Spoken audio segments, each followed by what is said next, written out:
Voici à quoi ressemblera la future Villa Heringen, une résidence dotée d'équipements spécifiques pour les seniors.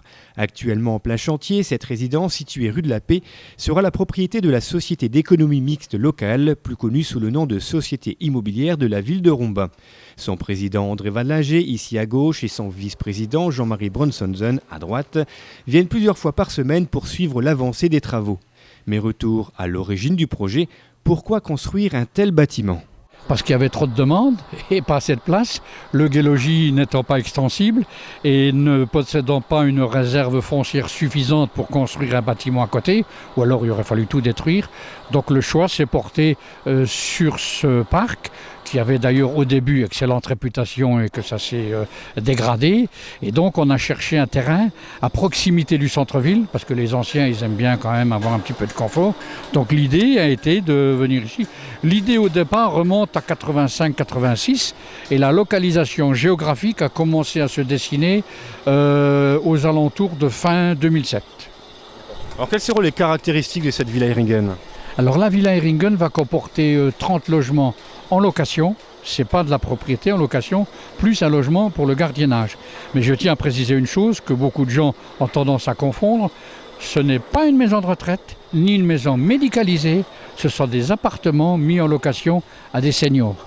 Alors il y aura des F1 et des F2, avec une construction moderne, des produits modernes, écologiques, etc.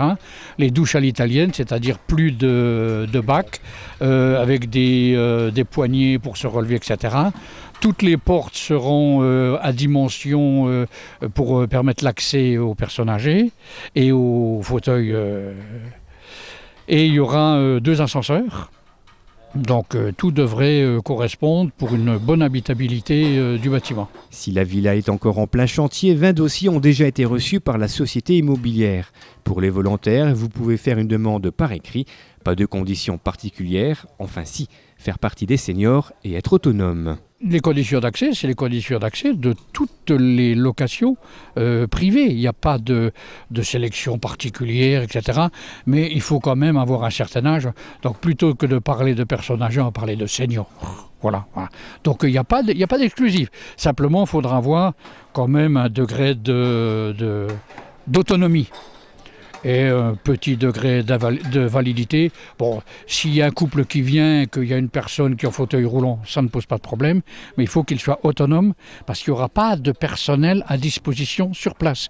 Ils feront comme tous les locataires, ils feront venir du personnel de l'extérieur, infirmières, docteurs, auxiliaires de vie. Donc ce sont des locations classiques, normales. Des locations classiques donc pour ce deuxième foyer rombasien où l'on retrouvera un parking souterrain, des ascenseurs, des salles d'activité, un salon d'été et d'hiver. Et puis les 9 membres bénévoles de la société immobilière tiennent à rassurer les plus sceptiques d'entre vous. Le parc Heringen, comme nous le connaissions auparavant, ne disparaîtra pas. C'était l'une des conditions à ce chantier, maintenir un espace public à cet endroit. Les espaces sont occupés par les engins, les cabanes, etc. Mais dès que la construction sera terminée, ce qu'on appelle le VRD, c'est-à-dire les accès, vont remettre le parc en état. Il va être reverdi, refleuri. Il y aura une clôture tout autour. Le parc, comme on a dit dès le départ, sera ouvert en journée aux résidents, bien sûr, mais aussi à ceux qui voudront passer un moment dans le parc. Et le soir, le parc sera clos pour assurer la tranquillité des résidents. Estimée à 3 millions d'euros, financée en grande partie par la société immobilière, cette Villa Heringen, située au cœur de la ville, devrait être inaugurée en été prochain.